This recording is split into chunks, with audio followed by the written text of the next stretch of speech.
Assalamualaikum warahmatullahi wabarakatuh. Waalaikumsalam. Izin memperkenalkan diri, Bu. Saya Kakak Pratama dari Universitas Indraprasta PGRI dari jurusan Ilmu Pendidikan dan Pengetahuan Sosial jurusan Ekonomi. Sini saya izin mengganggu waktunya untuk mewawancarai Ibu yang seorang guru ya. Boleh izin memperkenalkan dirinya dulu, Bu? Kakak, nama Ibu Nuras Manasari, Ibu mengajar di SDN Bakti Jaya 5. Nah, kakak keperluan ke sini untuk mewawancarai Ibu.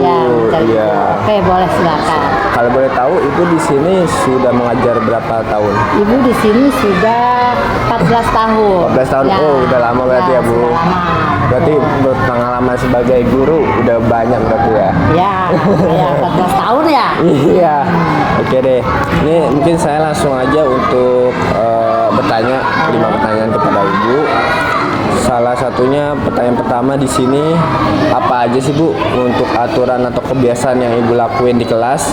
Yang penting yang selalu Ibu terapkan untuk menciptakan suasana kelas yang belajar yang kondusif dan disiplin, maksudnya siswanya. Nah, pertama-tama kalau di SDN Bakti Jaya 5 itu ada pembiasaan, Kak. Ya, apa?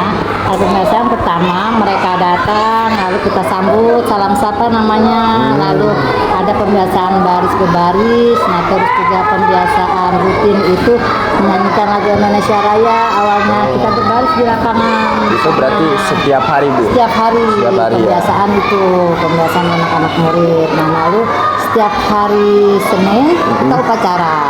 Nah itu ya, jadi ada ininya, ada jadwal-jadwalnya. Setiap hari Selasa itu kita barisnya menyanyikan lagu wajib.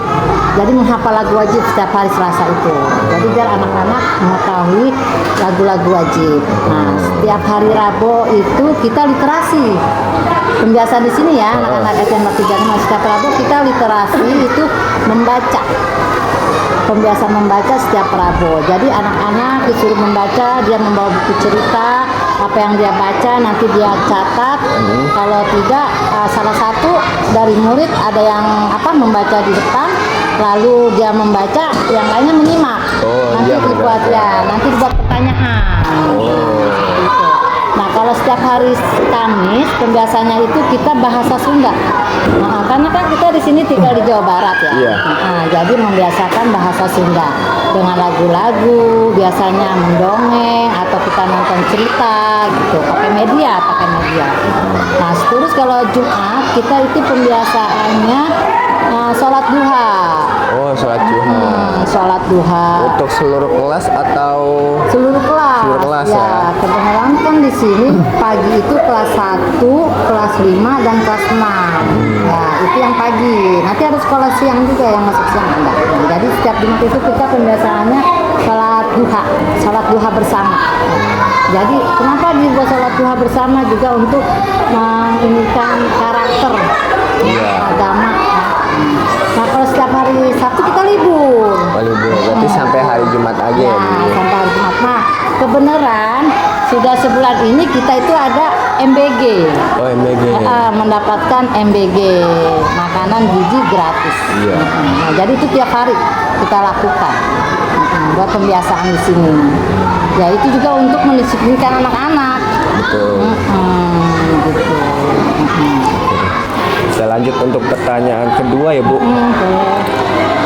Misalkan nih Ibu sedang menyampaikan materi mungkin yang sulit atau mungkin yang agak bosan untuk didengar oleh siswanya ya Bu.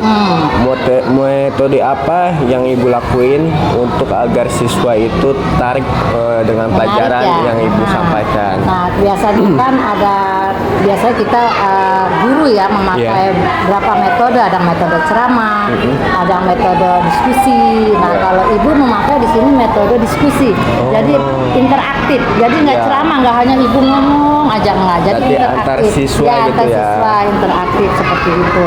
Nah kadang juga kita biar anak tidak bosan, kita itu membuat permainan. Permainan numerasi. Kalau misalkan kita belajar matematika, kita buat permainan numerasi seperti kayak congklak, kan numerasi itu dia berhitung seperti itu. Nanti kita buat kuis, Nah di tengah jam pelajaran kita buat refleksi gitu, ice breaking. Oh, ice breaking. Ice breaking. Kita buat ice breaking selalu, jadi anak-anak nggak bosen. Betul. Terus juga kelas hidup. Kalau kita hanya metode ceramah, anak-anak bosen, ngantuk kadang. Iya seperti pastinya. itu. Jadi harus diselipin dengan ice breaking. Ya, gitu. Untuk pertanyaan selanjutnya nih Bu, bagaimana Ibu mendekati atau membantu seorang siswa nih yang terlihat mungkin kurang memahami pelajaran Pendiam gitu, gitu atau ya. mungkin pendiam atau ketinggalan pelajaran lah Bu? Ya, kita pendekatannya itu melalui pendekatan perorangan pribadi. Sebelumnya kita panggil anak itu, kenapa kamu, misalkan dia kelihatan hari ini kurang bergairah untuk belajar. Ada apa seperti itu? Dikasih buat pertanyaan-pertanyaan biar dia bisa menjawab. Bisa pertanyaan, kenapa kamu hari ini? Apa kamu hari ini dari rumah merasa bahagia datang ke sekolah? Jadi kita harus tahu dulu ininya dia. Oh ya, keadaan dia. Keadaan dia, iya harus tahu keadaan dia. Jadi guru itu harus tahu keadaan beberapa anak semua, iya. Jadi harus tahu karakter anak-anak masing-masing, harus tahu. Gitu. Berarti kita harus memperhatikan seluruh siswa ya Bu? Iya, penting itu harus mendapatkan seluruh siswa. Karakter siswa anak satu-satu kita harus tahu. Gitu. Kita buat pendekatan. Untuk pertanyaan keempat nih Bu, selain dari nilai ujian, mungkin bukti apa yang paling menunjukkan bahwa siswa itu mungkin benar-benar udah menguasai materi atau paham dengan materi tersebut? Oh, buktinya ya dengan tes pertama kan dengan ujian tes tertulis ya kan, juga dengan tes sikapnya dia, ada 4 penilaian sebenarnya. Ya. Ya mungkin Ibu mungkin juga pernah mengajukan tanya jawab mungkin Iya, ke siswa. tanya jawab. Oh gitu. Iya, itu yang penting, tanya jawab. Itu namanya refleksi Kak. Nah, setelah kita memberikan materi di awal, nah lalu setelah pas selesai materi kita harus ada refleksi. Gitu. Jadi bagaimana kamu hari ini dengan materi yang Ibu berikan? Apa kamu mengerti? Sudah mengerti? Banyak. Apa pertanyaan-pertanyaan? Kita kasih pertanyaan, itu namanya refleksi.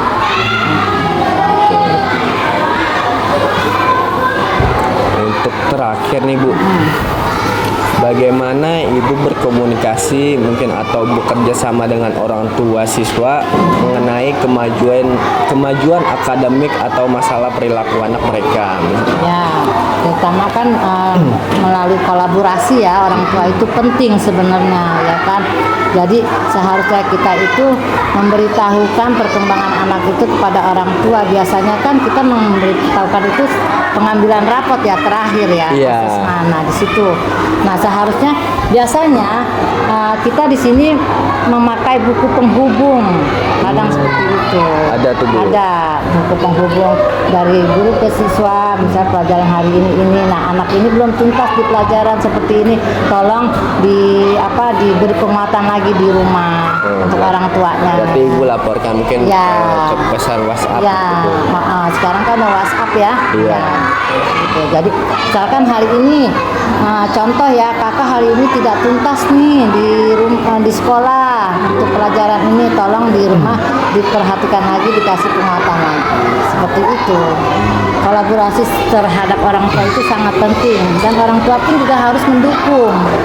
Ya, jadi jangan misalkan orang tua sudahlah, udah di sekolah ini itu nggak bakalan maju untuk peserta didiknya kalau tidak ada dukungan dari orang tua. Betul Bu. Ya.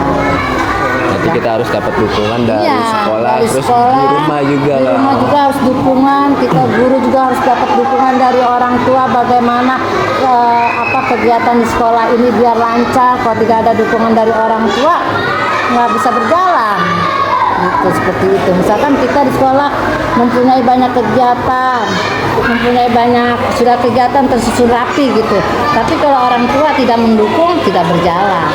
Nah, jadi sangat penting juga dukungan dari orang tua siswa. Baik Bu, begitu saja untuk 5 pertanyaan yang sudah saya ajukan. Terima kasih atas waktunya Bu. Oke, Maaf sama-sama, mengganggu waktunya. Kakak, ya. Saya izin pamit undur diri ya Bu. Oke. Assalamualaikum warahmatullahi wabarakatuh. Warahmatullahi wabarakatuh. Sukses ya Kak. Baik Bu.